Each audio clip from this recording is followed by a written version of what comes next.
নির্বাচনের তারিখ ডিসেম্বরে নাকি ডিসেম্বরের পরে নাকি এপ্রিলে এ নিয়ে বেশ বিতর্ক এবং এক ধরনের দূরত্ব তৈরি হওয়ার পরে বিশেষত বিএনপির সাথে সরকারের লন্ডনের বৈঠক হলো এবং তারপরে এখন কি মনে হচ্ছে সেই ভারসাম্যটা অর্জিত হয়েছে নাকি সেই ব্যাপারে আসলে ধোঁয়াশা থেকেই যাচ্ছে?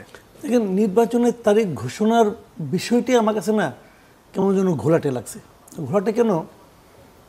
মানে এই যে বিভিন্ন রকম ডেট দেওয়া হচ্ছে, প্রধান উপদেষ্টা পলিটিক্যাল পার্টিগুলোর সঙ্গে বসলেন, বসার পর সেখান থেকে বেরিয়ে এসে 25টা দল বলল তারা ডিসেম্বর কিংবা তারা আগে নির্বাচন চায়।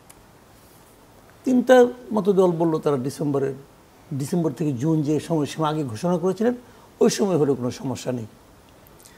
6 তারিখে এসে উনি হঠাৎ করে বলে দিলেন যে এপ্রিলের প্রথমার্ধের যে কোনো দিন হবে election.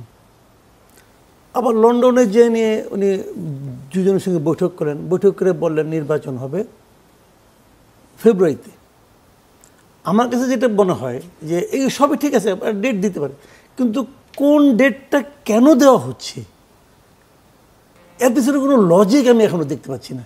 Why December, why April and why February? কেন?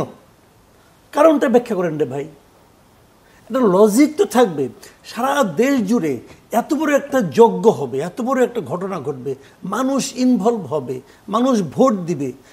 আমি ভোট দিব কোন দিন সেটা আপনি আমাকে বলবেন তো, যে কেন আমার জন্য ডিসেম্বরটা ইম্পর্টেন্ট। আমি যদি বলি নির্বাচন কেন অক্টোবরে নয়, আমি তো নির্বাচন অক্টোবরে চাই, এবং আমার এর পেছনে 10টা লজিক আছে। ওনাদের লজিকটা কি? ইউনূস সাহেবের মনে হলো পলিটিক্যাল পার্টি ডিসেম্বরে চাইছে, কি আছে, আমি এপ্রিল বলে দিলাম। এই যে নিজে নিজে সিদ্ধান্ত নেওয়া, স্বৈরাচারী আচরণ কাকে বলে?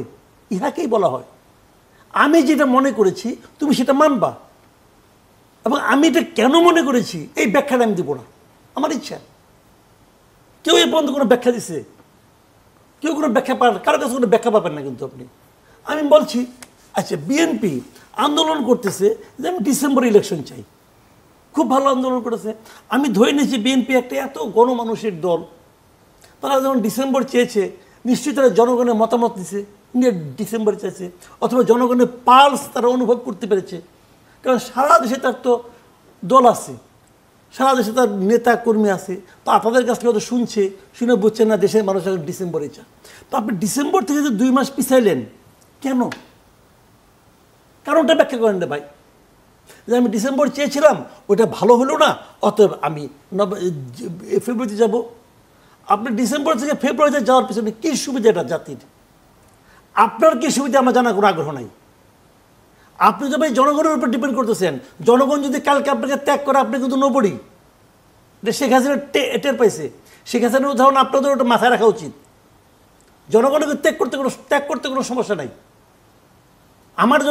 আমার জন্য বিএনপি অপরিহার্য না, বিএনপির জন্য আমি পাবলিক অপরিহার্য। এই জিনিসটা মাথায় রাখতে হবে।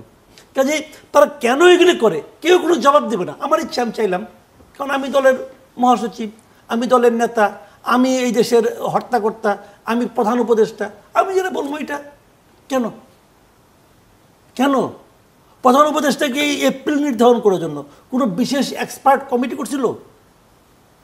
ভাই এইগুলি ভালো না। এগুলিকে আমি মনে করি যে এরা এই মানসিকতা নিয়ে এরা আবার সংস্কারও করতে চায়। কিন্তু এই বৈঠকের ফলে যে দূরত্ব তৈরি হয়েছিল সেটা কি কেটেছে বলে মনে করেন? কার দূরত্ব তৈরি ছিল? বিএনপি এবং সরকারের মধ্যে তৈরি ছিল। বিএনপি এবং সরকারের মধ্যে দূরত্ব কমতেই পারে, তাতে কি আসে যায়? তাতে আমার কি আসে যায়? বিএনপি এবং সরকারের মধ্যে দূরত্ব কমানোর ফলে আমার যদি অসুবিধা হয় আমি ওটা নিয়ে আলাপ করবো। ফেব্রুয়ারি আমাকে বোঝান, আপনি ইলেকশনে আপনি ফেব্রুয়ারিতে দিচ্ছেন, মার্চ মাসে পরীক্ষা হবে। ইলেকশনের এই যেটা একটা বাংলাদেশ ইলেকশনটা মানে কি একটা উৎসব, পুরো মাস ব্যাপী উৎসব, 1 মাস 2 মাস ধরে উৎসব থাকবে। সেই উৎসবে পরীক্ষা ক্ষতি হবে না কেন? আপনার সুবিধা। তবে এগুলি তো কোনো কথা হলো না। মানে আমার কথা হলো কি, বলে যে আমরা জনগণের জন্য করতেছি, জনগণের কিচ্ছু করতেছে না, তারা সব নিজের জন্য করতেছে। তো এই জিনিসটা আমার কাছে মনে হয়েছে দূরত্ব কমছে। দূরত্ব কমছে কি? তাতে লাভটা কি হয়েছে? ইলেকশন আজ হোক কাল হোক, হবেই তো। জি, ধন্যবাদ।